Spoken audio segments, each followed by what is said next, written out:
Baptism of Jesus in Jordan as supreme event in earth evolution. Entry of Christ force right down to skeleton. The dove, visible to clairvoyant sight as spiritual element detaching itself from Jesus of Nazareth at baptism. Other influences of baptism. On the earth, on the mother of Jesus. Contrast with old form of initiation. Identification of initiate with female principle. The folk soul. Nathanael as initiate of 5th degree. One with folk soul of his people. Recovery of virginity by mother of Jesus at baptism, leading to transformation of water into wine as first sign, for which mother was needed. Intensification of Christ's power and greater control of sheaths and succeeding signs, to the healing of the blind man. Quote, I am the light of the world. Unquote. Lazarus as John, writer of the Gospel, initiated by Christ himself. Lecture 10.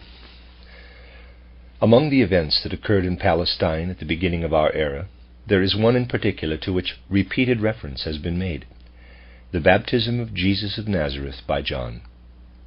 The fact was emphasized that regarding its essentials, all four Gospels are in agreement. What we shall do today is once again to consider this baptism from one particular aspect. From the manner of its presentation in the Gospels, we gather that the baptism points to an event of the utmost import, an event also explicable by means of the Akasha Chronicle, which had to be characterized somewhat as follows. In about the 30th year of Jesus of Nazareth's In about the 30th year of Jesus of Nazareth's life, there entered into his 3 sheaths that divine being whom we call the Christ. We must distinguish then, and this is revealed through a study of the Akasha Chronicle, between 2 stages in the life of Christianity's founder. In the first place, we have the life of the great initiate, whom we call Jesus of Nazareth. In this Jesus of Nazareth there dwelt an ego being, which we showed to have passed through many previous incarnations, and to have lived repeatedly on earth, to have ascended ever higher in these succeeding lives, and to have risen by degrees to the capacity for the great sacrifice. This sacrifice meant that toward Jesus of Nazareth's 30th year, his ego was able to renounce his physical, etheric, and astral bodies, which hitherto he had purified, cleansed, and ennobled, thus providing a 3-fold human sheath of incomparable purity and perfection. When the ego of Jesus of Nazareth abandoned these sheaths at the baptism, these received the being who had never previously dwelt on earth, whom we cannot think of as having passed through previous incarnations. The Christ being could formerly be found only in the world existing outside our earth. Not until this moment of the baptism by John did this individuality unite with a human body, in order to accomplish in the 3 years following what we must endeavor to set forth in ever greater detail. What I have just told you was acquired by means of clairvoyant observation. The evangelists clothe this event in their descriptions of the baptism, and what they meant was that while a variety of experiences came to those whom John baptized, in the case of Jesus of Nazareth, there occurred the event of the Christ descending into his 3 sheaths. I told you in the first of these lectures that this Christ is the same being of whom the Old Testament says, quote, and the Spirit of God moved, or brooded, upon the face of the waters, end quote, Genesis 1:2. This same Spirit, that is the divine Spirit of our solar system, entered the 3-fold sheath of Jesus of Nazareth. I shall now set forth what actually occurred at the baptism by John, but inasmuch as this was the supreme event in earth evolution, I must beg you to realize from the outset that it is necessarily difficult to comprehend. The minor events of earth evolution are naturally easier to understand than the great ones. Who could doubt, therefore, that the mightiest one of all must present the greatest difficulties? I shall presently make various statements that may shock those who are insufficiently prepared, but even they should remind themselves that the purpose of the human soul's sojourn on earth is to keep constantly perfecting itself in the matter of gaining insight as well as in others, and that what at first comes as a shock must in time appear wholly comprehensible. Were this not the case, one would needs despair of the possibility for development in the human soul.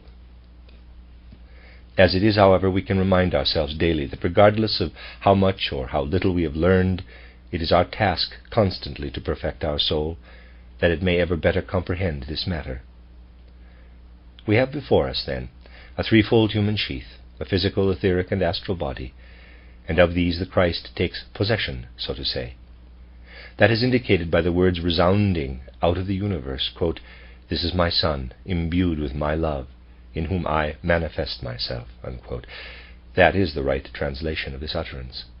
One can readily imagine that mighty changes must have taken place in the threefold sheath of Jesus of Nazareth when the God entered it. But you will understand too that in the old initiations great changes were involved, affecting the whole human being. You will recall that I described the last act of the old initiation for you, after the neophyte, initiated in the divine mysteries, had undergone long preparation by means of study and exercises. He was reduced to a death-like state for 3.5 days, during which his etheric body was separated from his physical body, and thus enabled the fruits garnered by the astral body to express themselves in the etheric body. This means that the candidate rose from the rank of a, quote, purified one, unquote, as the term is, to, quote, an illuminated one, unquote, who perceives the spiritual world. Even in those old times, or rather especially then when such initiations were still possible, one who had reached this stage had a certain power over his entire corporeality. When he returned again into his physical body, he controlled it superbly in respect of certain finer elements. Here you might ask, in facing such an initiate, one who achieved so great a mastery over his various sheaths, even the physical body, could one notice this? Did he show it? Well, it was observed by anyone who had acquired the faculty of that sort of vision. Others, as a rule, saw him as an ordinary, simple man, and noticed nothing remarkable about him. Why? Simply because the physical body, as seen by physical eyes, is merely the outer expression of what underlies it, and the changes mentioned refer to the spiritual element that underlies the physical body. Now, all the old initiates achieved a certain degree of mastery over their physical body as a result of the procedure to which they were subjected. But there was one capacity that no old initiation could ever bring under the dominion of the human spirit. Here we touch the fringe, as it were, of a profound secret or mystery. In the structure of man, there is one element to which the power of a pre-Christian initiation could not penetrate: the subtle physical, chemical processes in the skeleton. Strange as it may sound to you, that is the case. Previous to the baptism of Christ Jesus, there never had been a human individuality in earth evolution, either among initiates or elsewhere, with power over the chemico-physical processes in the skeleton. Through the entry of the Christ into the body of Jesus of Nazareth, the egohood of Christ acquired dominion even over the skeleton. And the result was that, as a unique event, there once lived upon earth a body capable of employing its forces in such a way as to incorporate the form of the skeleton, that is, its spiritual form, in earth evolution.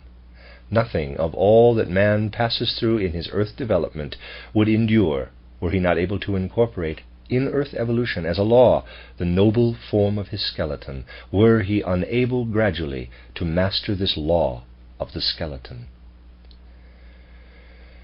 There is a connection here with an old popular superstition. Indeed, old traditions are frequently associated with the occult. In certain circles it is customary to employ the skeleton as a symbol when death is to be represented.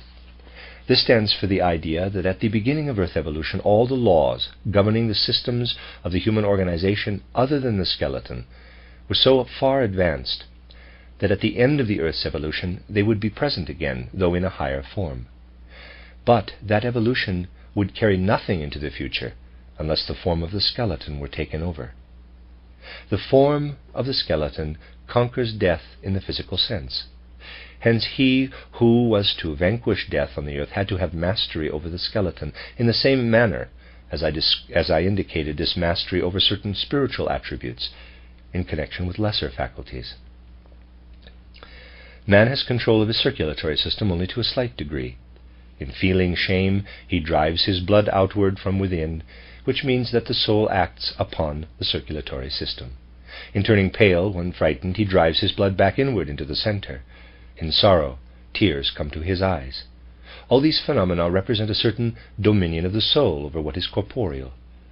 But far greater mastery over the bodily functions is enjoyed by one who has been initiated beyond a certain stage. Among other powers, he has the ability to control voluntarily the movements of the various parts of his brain in a definite way.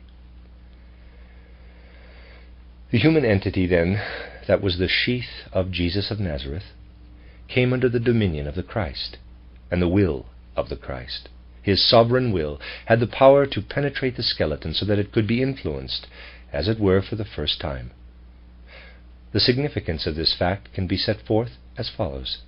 Man acquired his present form that he has by virtue of his skeleton on the earth, not during a previous embodiment of our planet,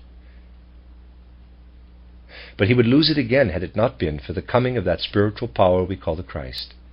He would carry over into the future nothing in the way of harvest and fruits of his sojourn on earth had not Christ established his dominion over the skeleton. It was therefore a stupendous force that penetrated to the very marrow of the threefold sheath of Jesus of Nazareth at the moment of the baptism by John. We must visualize this moment vividly, for it is one side of what took place. In the case of an ordinary birth, the attitudes deriving from a previous incarnation unite with what is given through heredity. The human individuality that had existed in former lives merges with what is provided for him as his corporeal etheric sheath. In other words, something from the spiritual world unites with the principle that is physical, of the senses. Those of you who have frequently attended my lectures are aware that as regards outer appearances, everything presents itself as in a mirror, reversed, as soon as we enter the spiritual world. So when a person is made clairvoyant by systematic methods, when his eyes have opened to the spiritual world, he must first gradually learn to find his way about, for everything appears reversed. When he sees a number, say 345, he must not read it as he would in the physical world, but backwards, 543. In like manner, you must learn to observe, in a certain sense, everything else as well in reverse, not only numbers. Now, the event of the Christ uniting with the outer sheath of Jesus of Nazareth also appears to one whose spiritual eyes are open in reversed order. While in the physical incarnation something spiritual descends from higher worlds and unites with the physical, that which was sacrificed in order that the Christ Spirit might enter appeared above the head of Jesus of Nazareth in the form of a white dove. Something spiritual appears as it detaches itself from the physical. That is an actual clairvoyant observation, and it would be far from right to consider it a mere allegory or symbol. It is a real clairvoyant spiritual fact, actually present on the astral plane to clairvoyant sight. Just as a physical birth implies the attraction of spirit, so this birth was a sacrifice, a renunciation, and thereby the opportunity was provided for the spirit, who at the beginning of our earth evolution, quote, moved upon the face of the waters, unquote, to unite with the threefold sheath of Jesus of Nazareth, and to strengthen and inspire it through and through, as described. You will now understand that when this took place, an area was involved far greater than the spot on which the baptism occurred. It would be very short-sighted to imagine that an event associated with any being whatever is circumscribed by the boundaries visible to the eye. That is the powerful delusion to which men can succumb when they put their faith in the outer senses alone. Where is a man's boundary as the outer senses see it? A superficial verdict would say in his skin. That is where he stops in all directions. Someone might even add, if I were to cut off the nose that is part of you, you would no longer be a complete human being, which goes to show that everything of that kind is part of your being, but how short-sighted that is. When we limit ourselves to physical perception, we do not look for any integral part of a man, even 10 to 12 inches or so outside his skin, but consider that with every breath you draw, you inhale air from the general air of your environment. Well, if your nose is cut off, you are no longer a complete human being, but the same is true if your air is cut off. It is quite arbitrary to imagine that a man is bounded by his skin. Everything surrounding him is part of him as well, even in the physical sense, so that when something happens to a man at a given spot, it is not only the space occupied by his body that participates in the occurrence. If you were to try the experiment of poisoning the air within the radius of a mile surrounding the spot where a man stood, poisoning it virulently enough for the fumes to reach him, you would discover that the entire space within the mile radius takes part in his life processes. The whole earth takes part in every life process. If this is the case even in a physical life process, you will not find it incomprehensible that in an event such as the baptism, the whole spiritual world participated, and that much, very much, occurred in order that this might take place. If within the radius of a mile you poison the air surrounding a man to the extent of influencing his life processes, and if then another man approaches him, the latter will suffer an effect as well. This may differ according to his proximity to the poisoned area.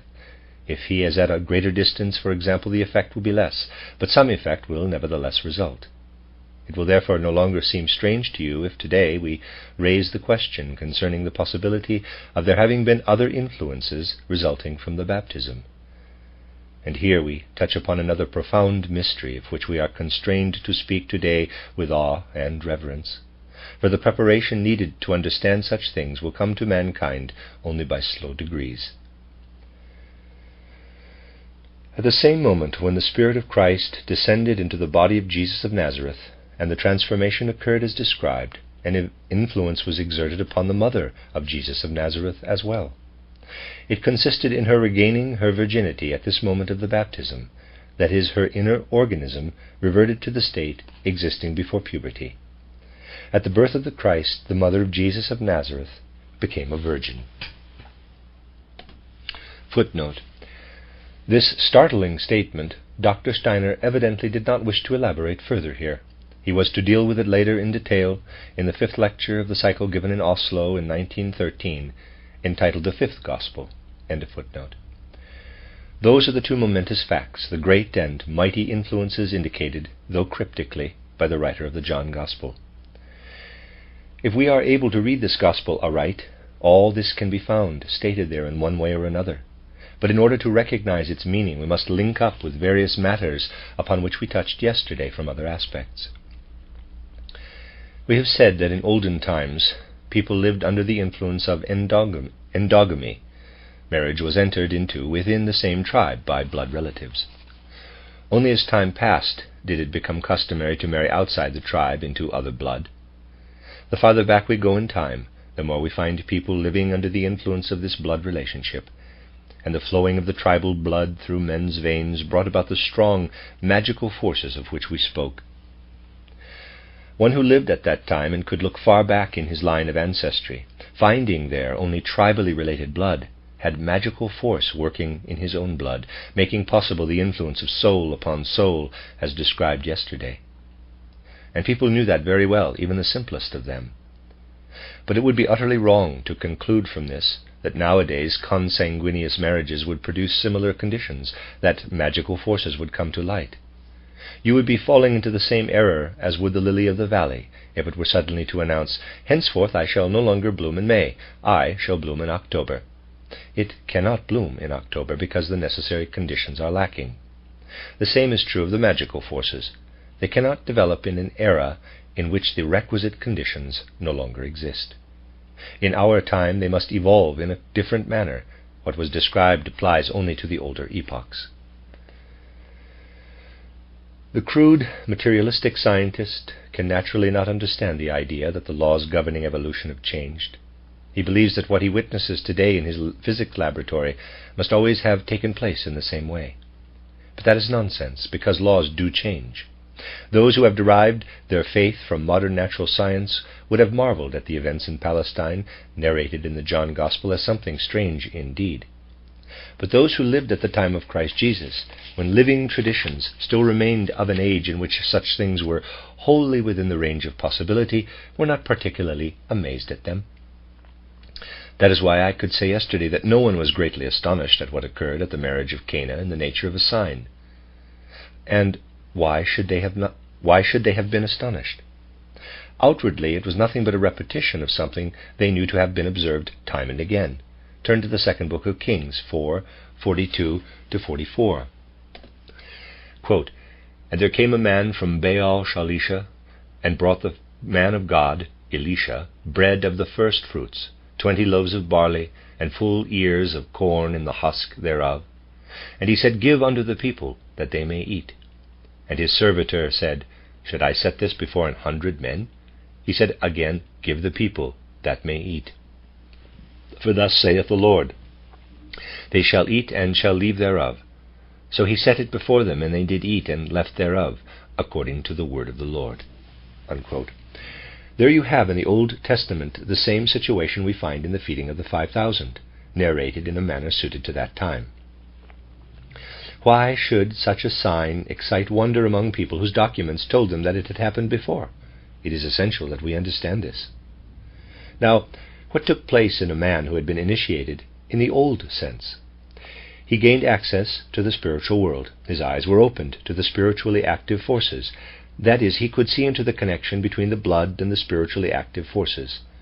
Others had a faint glimmering of this, but the initiate's vision reached back to the first ancestor from whom the blood had flowed down through the generations. And he could understand that an entire folk ego expressed itself in this blood, just as the individual ego is expressed in the individual's blood. That is the way an initiate saw back to the source of the bloodstream that coursed through the generations.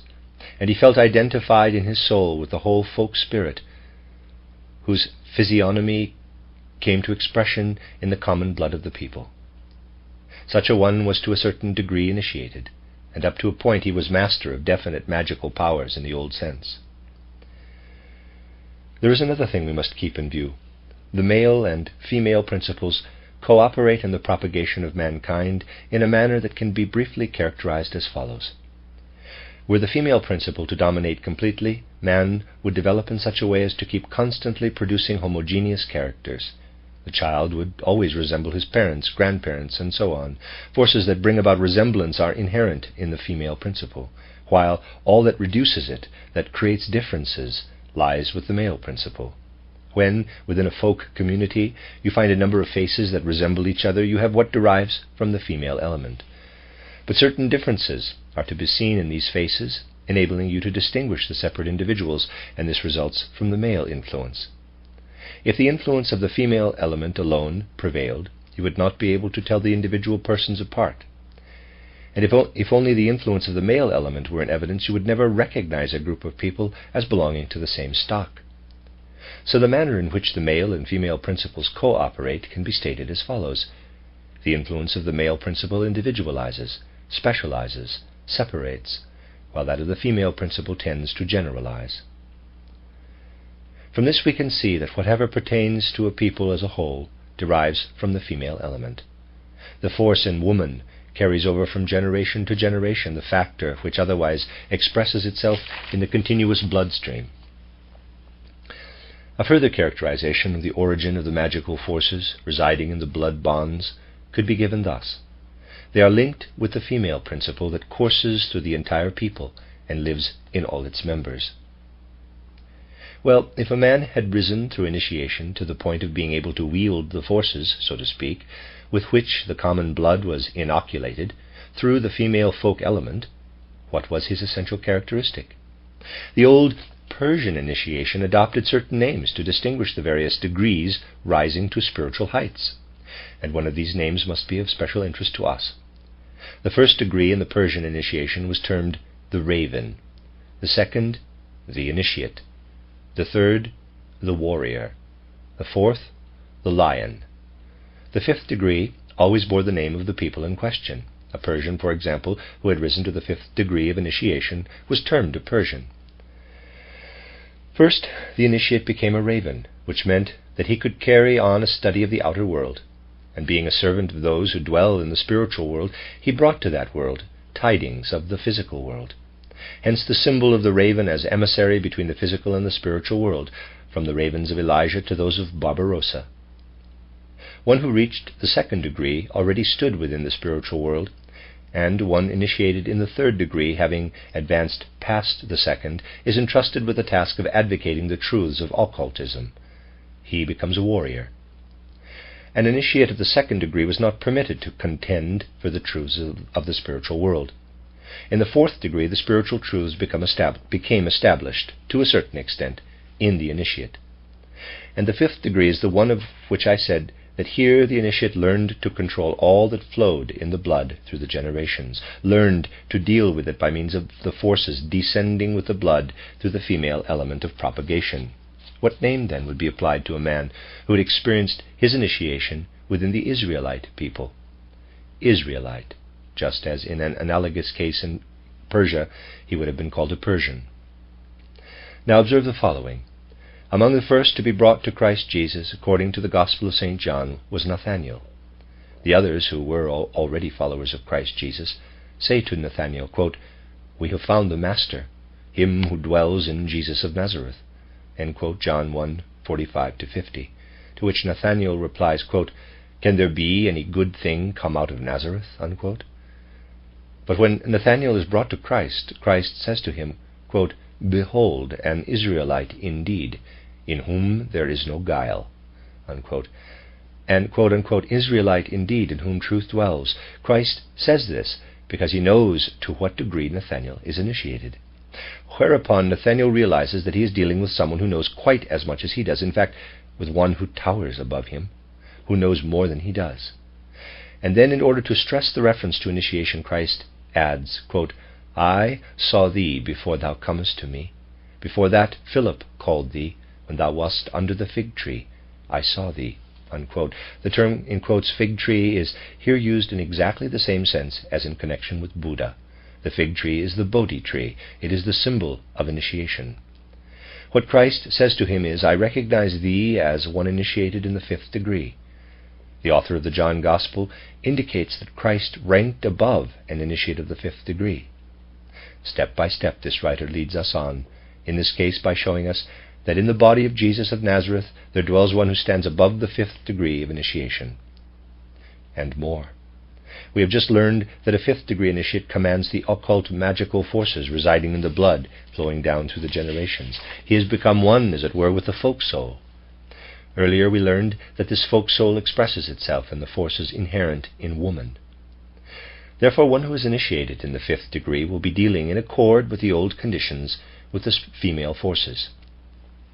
This, of course, must all be pictured spiritually. But Christ's relation to these forces is an entirely new one. He is dealing with a woman who regains her virginity through the baptism, who recaptures the new sprouting forces of the virgin state. That was the wholly new factor which the writer of the John Gospel wanted to indicate by saying that a certain current flowed from the son to the mother. Everyone with occult knowledge at that time knew quite well that a son, provided he was initiated in the fifth grade, was able to employ magically the folk forces expressed in the folk element of his mother. But Christ demonstrated in a loftier spiritual manner the forces of the woman who had become virgin again. Thus we see what led up to the marriage in Cana. We see that what occurred there had to be brought about by an initiate ranking above an initiate of the fifth degree. We are also shown that this fact bore a connection with the folk forces inherent in the female personality. In a marvelous fashion, the author of the John Gospel prepares us for what came to pass there. As has been said, we shall approach the miracle question itself later, but in the meantime you can readily imagine that freshly drawn water is different from water that has stood for a time, just as a flower freshly picked is different from one that has been wilting for 3 days. Differentiations of that sort naturally do not occur to materialistic observation. Water, until recently united with the forces of the earth, is very different from stale water. In conjunction with the forces residing in the freshly drawn water, one who is initiated, as described, can work through the forces which are linked with a spiritual relationship such as that between Christ and the mother who has become virgin. Christ carries farther what the earth is capable of achieving. The earth can transform the water in the grapevine into wine. The Christ who has approached the earth and become the spirit of the earth is the spiritual principle that is otherwise active in the entire earth body. So if he is the Christ, he must be able to accomplish the same thing as the earth, and the earth within the vine transforms water into wine. The first sign, therefore, performed by Christ Jesus, as set forth in the John Gospel, is one that links up, so to speak, with what could be accomplished in olden times by an initiate, who controlled the forces extending through the blood ties of the generations, as we have just learned from the books of Kings. But now we find a continuing increase in the strength of those forces which Christ develops in the body of Jesus of Nazareth, not those that the Christ had within himself. Therefore do not ask, can it be then that the Christ has to develop? Certainly not. But what did have to be developed through the Christ was the body of Jesus of Nazareth, however purified and ennobled. It had to be guided upward step by step by the Christ. For into this body were to be poured the forces intended to manifest themselves shortly. The next sign is the healing of the nobleman's son, and the following one, the healing of him who had lain sick for 38 years by the pool of Bethesda. What intensification have we here of the forces through which Christ worked on this earth? It consists in the fact that now Christ could influence not only those who surrounded him, those actually present in the flesh. At the marriage of Cana, he caused the water to become wine as the people drank it. He worked upon the etheric bodies of those present, for by the infusion of his force into the etheric bodies of the people surrounding him, the water became wine in their mouths. That is, the water tasted like wine. Now, however, the effect was intended not alone for the body, but for the very depths of the soul. For only in that way could Christ influence the nobleman's son, through the mediation of his Father, and only thus could he penetrate the sinful soul of him who had lain sick for 38 years. To send his forces into the etheric body alone would not have sufficed. The astral body had to be acted upon, for it is the astral body that sins. By exerting an influence upon the etheric body, water can be turned into wine. But in order to affect another personality, it is necessary to penetrate to something deeper. And this demanded that Christ continue to work upon the threefold sheath of Jesus of Nazareth. Note well that Christ does not thereby change, thereby become another. He works upon the threefold sheath of Jesus of Nazareth, and this he does henceforth in such a way that the etheric body can become more independent of the physical body than it was previously. So the time came when the etheric body in the threefold sheath of Jesus of Nazareth became freer, less closely bound to the physical body. This resulted in greater mastery over the latter. More powerful works could be accomplished, so to speak, in this physical body than hitherto. That is, powerful forces could be employed in it. The potentiality for this was given with the baptism in the Jordan, and now it was to be further developed with special intensity. All this, however, was to proceed from the spiritual direction. The power of the astral body was to become so great in the threefold sheath of Jesus of Nazareth that the etheric body could acquire the control over the physical body that was indicated. Now, by what means can the astral body attain such power? By acquiring the right feelings, by devotion to the right feelings toward all that takes place around us, above all by achieving the right attitude toward human egotism. Did Christ accomplish this with the body of Jesus of Nazareth? Did his work result in the right attitude toward all the egotism he encountered in exposing the fundamentally egotistical character of the souls present? Yes, the author of the John Gospel tells us how Christ appears as the purger of the temple when he meets with those who do homage to egotism and defile the temple by making it into a trading center. Thus he was able to say that his astral body had achieved sufficient strength to rebuild his physical body in 3 days, should it perish. This too is indicated by the writer of the John Gospel, quote, Jesus answered and said unto them, Destroy this temple, and in 3 days I will raise it up. Then said the Jews, 46 years was this temple in building, and wilt thou rear it up in 3 days? But he spake of the temple of his body. Unquote. John 2:19-21. This indicates that the sheath which had been offered him in sacrifice now is the power to control and master the physical body completely. Now this body, become independent, can move about at will, no longer subject to the laws of the physical world. Regardless of the usual laws of the world of space, it can bring about and direct events in the spiritual world.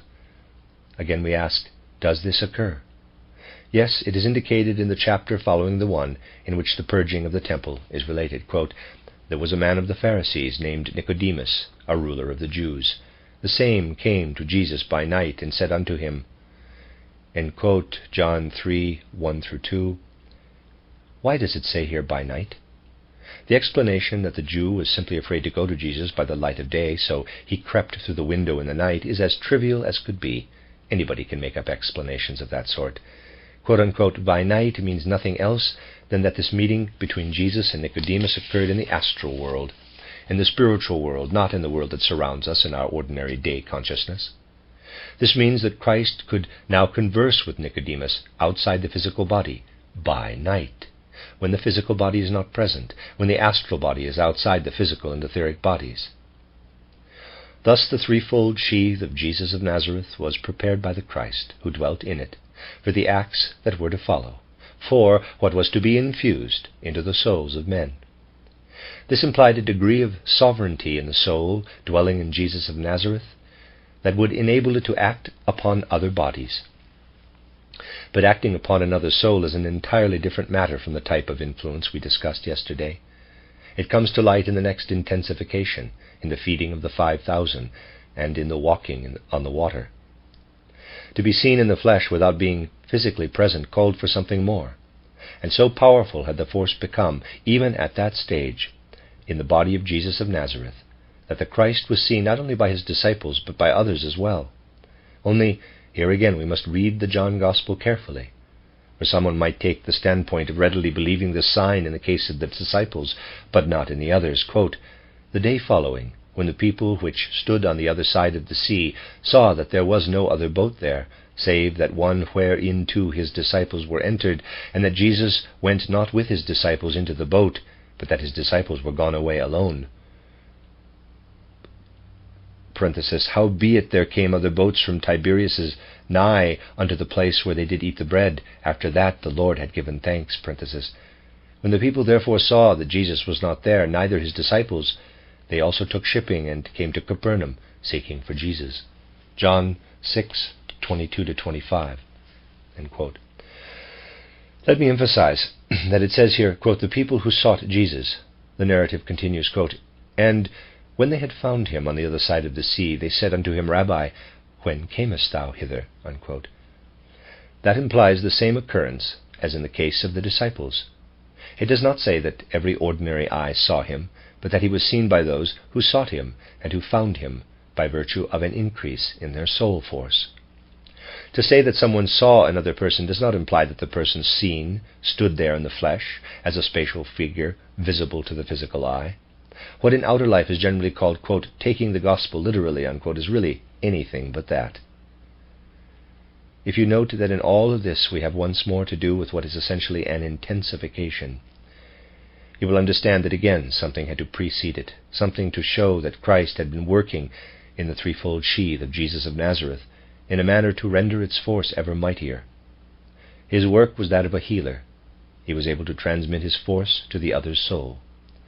This he could only do by working henceforth in the manner he himself describes in his conversation with the Samaritan woman by the well, quote, "I am the living water." Unquote. Earlier at the marriage in Cana, he had revealed himself as an initiate of the 5th degree, having dominion over the elements. Now he makes it clear that he works in the elements and dwells in them. Later he manifests himself as one with the forces active on the whole earth and throughout the world. This occurs in the chapter 5:21 forward, dealing with Jesus, who has power over life and death by virtue of his power over the forces active in the physical body. That is why this chapter precedes the sign, the performance of which called for a still greater force. Then we see the force still increasing. Yesterday we pointed out that in the sign described as the healing of the man born blind, Christ intervenes not only in matters pertaining to life between birth and death, but in that which passes from life to life as the individuality of the human soul. The man was born blind because the divine individuality in him manifested itself in its works, and his sight is to be restored by means of the force Christ infuses into him, a force that will wipe out that which happened, not through the man's personality between birth and death, nor as a result of heredity, but which was incurred by his individuality. I have repeatedly explained at Goethe's beautiful aphorism that the eye is formed by means of light, for light, which proceeded from a deep understanding of the Rosicrucian initiation, has a profoundly occult basis. Footnote, in Goethe's Natural Scientific Writings, Volume 3, page 88, 3rd edition, Bern, 1947, edited by Rudolf Steiner. End quote. I pointed out that Schopenhauer was quite right in saying that there can be no light without the eye. But how does the eye originate? Goethe says truly that had it not been for light, no organ sensitive to light, no eye would ever have come into existence. The eye was created by the light. A single illustration proves this. When animals equipped with eyes migrate into dark caverns, they soon lose their sight through lack of light. Light is what formed the eye. If Christ is to imbue a human individuality with a force, able to create in him the capacity for making the eye into an organ responsive to light, such as it had not been previously, there must reside in the Christ the spiritual force that lives in light. Let us see where this is indicated in the John Gospel. The healing of the blind man is preceded by the chapter in which we read, quote, "Then spake Jesus unto them, saying, I am the light of the world." Unquote, John 8:12. The healing of the blind man is narrated only after having been anticipated by the revelation, quote, "I am the light of the world." Unquote. Now turn to the last chapter before the raising of Lazarus and try to visualize some of the disclosures made there. You need only consider the passage reading, quote, "Therefore doth my Father love me, because I lay down my life that I might take it again. No man taketh it from me, but I lay it down of myself. I have power to lay it down. If I do not the works of my Father, believe me not." End quote, John 10:17-18 and 37. Everything said here about the Good Shepherd is intended to indicate Christ's feeling that he is one with the Father, that henceforth he will no longer think of himself as I, other than as he is imbued with the Father force. As earlier he said, quote, "I am the light of the world," unquote, so now, quote, "I renounce my ego force by receiving the Father in me, so that the Father may work in me, that the primordial principle may permeate me, and then flow forth into another being. I lay down my life that I may take it again." Unquote. That is what precedes the raising of Lazarus. And now, keeping all these considerations in mind, try to grasp the John Gospel in respect to its composition. Notice that up to the raising of Lazarus, not only is a marvelous intensification indicated in the development of the forces residing in the body of Jesus of Nazareth, but before each increase we are told exactly what it is that acts upon his body. Oh, you will find everything in the John Gospel so closely knit that if only you understand it, you will realize that not a sentence could be omitted. And the reason that it was so marvelously composed is that it was written, as we have said, by one who was initiated by Christ Jesus himself. Our point of departure today was the question, what occurred at the baptism in the Jordan? And we found that the potential capacity for vanquishing death came into the world with the descent of the Christ into the threefold sheath of Jesus of Nazareth. We saw the change that came over the mother of Jesus of Nazareth with the coming of the Christ. Through the influence exercised upon her at the baptism, she became virginal again. The assertion, then, that was to be vouchsafed mankind through the John Gospel is indeed true. When at the baptism the Christ was born in the body of Jesus of Nazareth, the mother of Jesus of Nazareth became a virgin. That is the point of departure of the Gospel, according to St. John. And if you grasp it in conjunction with the mighty cosmic influence exercised in the event that occurred on the bank of the Jordan, then you will also understand that an accurate description of such an event, the first description of it, could only have been achieved by one whom Christ Jesus had initiated, by the risen Lazarus, quote, "whom the Lord loved," unquote, thenceforth always mentioned as the disciple whom the Lord loved. It was the risen Lazarus who bequeathed us the Gospel, and he alone was able so firmly to weld its every passage because he had received the mightiest impulse from the greatest initiator, from Christ. He alone could point to something that later Paul, through his initiation, comprehended in a certain sense, that at that moment the germ of victory over death had entered earth evolution. Hence the momentous words spoken of him who hung on the cross, quote, "Not a bone of him shall be broken," unquote, John 19:36, quoting Psalms 34:20. Why? Because the form over which Christ must retain his dominion was not to be desecrated. Had they broken his bones, a base human force would have interfered with the power Christ had to exercise even over the bones of Jesus of Nazareth. None must touch that form, for it was written that this should remain wholly subject to Christ's dominion. This will serve as a starting point for a consideration of the death of Christ, which we will undertake tomorrow.